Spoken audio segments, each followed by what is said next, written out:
Good morning दोस्तों। और आज यहाँ पे सबसे पहले मैं डिस्कस कर रहा हूँ फार्मास्यूटिक्स सेकंड, जो डी फार्मा सेकंड ईयर का सब्जेक्ट है, उसके सिलेबस को डिस्कस कर रहा हूँ कि आपको यहाँ पे क्या क्या पढ़ना होता है। तो ये आपके लिए इम्पोर्टेंट होगा क्योंकि आपको सब्जेक्ट पढ़ने से पहले उसके सिलेबस को डिस्कस करना बहुत ही ज़रूरी होता है। तो आपको मैं यहाँ पे दे रहा हूँ कि आपको यहाँ पे प्रिस्क्रिप्शन, सबसे पहले आपको प्रिस्क्रिप्शन पढ़ना पड़ेगा।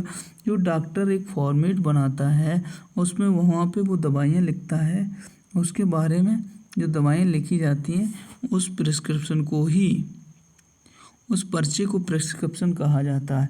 इनकम्पैटिबिलिटी ऑफ प्रिस्क्रिप्शन, कुछ इनकम्पैटिबिलिटी ऑफ प्रिस्क्रिप्शन में होती हैं, उनके बारे में यहाँ पे आपको डिटेल में पढ़ना पड़ेगा कि इनकम्पैटिबिलिटी क्या क्या होती हैं। जो डॉक्टर पर्चा लिखता है उसको डॉक्टर के साथ उस पर्चे को डॉक्टर पर्चा लिखेगा, उसके बाद आपको मेडिकल पे जाना पड़ेगा, वहाँ पे वो रीड करेगा उन दवाइयों को और वहाँ पे वो निकालेगा। उसके बाद वो जिस तरह से उस अकॉर्डिंग जो दवा लिखी होगी उस अकॉर्डिंग वो लिख के उस पर्चे को आपको पैकिंग करेगा और उसके बाद आपको दे देगा।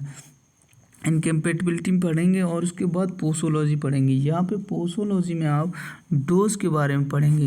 यहाँ पे चाइल्ड का डोज अडल्ट अलग तरीके का होगा, अडल्ट का डोज अलग होता है और ओल्ड पेशेंट होते हैं उनका डोज अलग दिया जाता है।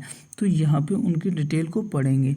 और यहाँ पे सॉलिड डोजेस फॉर्म के बारे में पढ़ेंगे, जैसे पाउडर हुआ, टैबलेट हुई, कैप्सूल हुए, ये सारे सॉलिड डोजेस फॉर्म होते हैं, इनके बारे में आपको पढ़ना पड़ेगा। सॉलिड डोजेस फॉर्म के बाद हो गया मोनोफेजिक लिक्विड डोजेस फॉर्म। ये लिक्विड डोजेस फॉर्म के बारे में पढ़ना पड़ेगा आपको। ये आपको 3 चीज़ यहाँ पे आपको पढ़नी रहेंगी लिक्विड डोजेस फॉर्म में, मोनोफेजिक, बाईफेजिक। और बाईफेजिक में आपको क्या क्या पढ़ना पड़ता है, यहाँ पे बाईफेजिक में आपको इमल्सन पढ़ना पड़ेगा और बाईफेजिक यहाँ पे सस्पेंशन पढ़ना पड़ेगा। ये 2 इम्पोर्टेंट हैं, इसमें से एक ना एक आपको पूछा ही जाएगा एग्ज़ाम में, तो ये आपको बहुत अच्छे से पढ़ लेना है। उसके बाद आपको यहाँ पे पढ़ना पड़ेगा semi solid doses form. Semi solid doses form में आपको पढ़ना पड़ेगा यहाँ पे आप देख लेते हैं, ऑइंटमेंट पढ़ना पड़ेगा, पेस्ट पढ़ना पड़ेगा, जेली पढ़ना पड़ेगा। और सेमी सॉलिड डोजेस फॉर्म में आपको और 2 चीज़ें और आपको पढ़नी पड़ेंगी, वो यहाँ पे सपोजिटरी और पेस्ट्री। तो यहाँ पे आपको पढ़ लेना है इन 5 चीज़ों को। आप यहाँ पे इन 5 चीज़ों को पढ़ लेंगे मेरे हिसाब से। तो सपोजिटरी हो गया, ठीक है, सपोजिटरी होगा। उसके बाद डेंटल प्रिपरेशन के बारे में आपको पढ़ना पड़ेगा।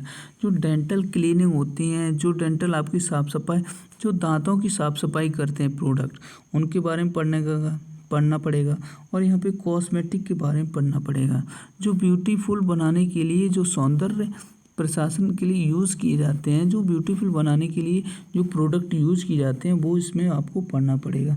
स्टाइल प्रोडक्ट में क्या होता है, स्टाइल प्रोडक्ट में आपको यहाँ पे स्टाइल प्रोडक्ट डोजेस फॉर्म में आपको पेरेंटल के बारे में पढ़ना पड़ेगा। यहाँ पे आपको इंजेक्शन के ही बारे में पढ़ना पड़ेगा, कौन सा इंजेक्शन किस टाइप का होता है।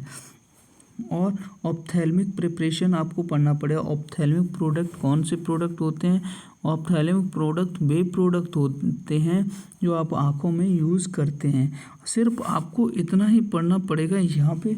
और ये आपका बहुत ही ईजी सब्जेक्ट है। यहाँ पे आप अगर चाहते हैं तो आप अगर चाहते हैं इस चैप्टर को, तो आप यहाँ पे उस चैप्टर को ओनली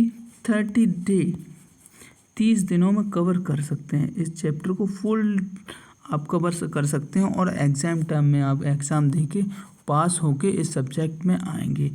तो मैं आपको यहाँ पे इस वीडियो में बीच बीच में आपको ट्रिक बताता चलूँगा, जिससे आपको ये जो सब्जेक्ट है आपको बहुत इजी लगने लगेगा और आपको यहाँ पे याद करना बहुत ही आसान हो जाएगा। तो थैंक यू दोस्तों। और मैं डिस्क्रिप्शन की इनकी जो वीडियो होंगे उनकी लिंक मैं दे दूँगा, वहाँ से जाके आप इसको पढ़ सकते हैं। ये पहला पार्ट है जो फार्मास्यूटिक्स सेकंड का है। तो यहाँ पे मैं आपको बता देता हूँ कि हिंदी इंग्लिश दोनों छात्रों के लिए मैंने ये वीडियो यहाँ पे बनाई है और मैं यहाँ पे डिस्कस करूँगा और ट्रिक के साथ मैं यहाँ पे आपको ट्रिक के साथ पढ़ाऊँगा, जो आपको इंस्टाग्राम जो टेलीग्राम की लिंक जो डिस्क्रिप्शन दी है वहाँ पे वो ट्रिक आपको मिल जाएंगी और मैं यहाँ पे PDF भी आपको प्रोवाइड कराता रहूँगा, तो वो आपको वहाँ पे मिल जाएगी। थैंक यू दोस्तों।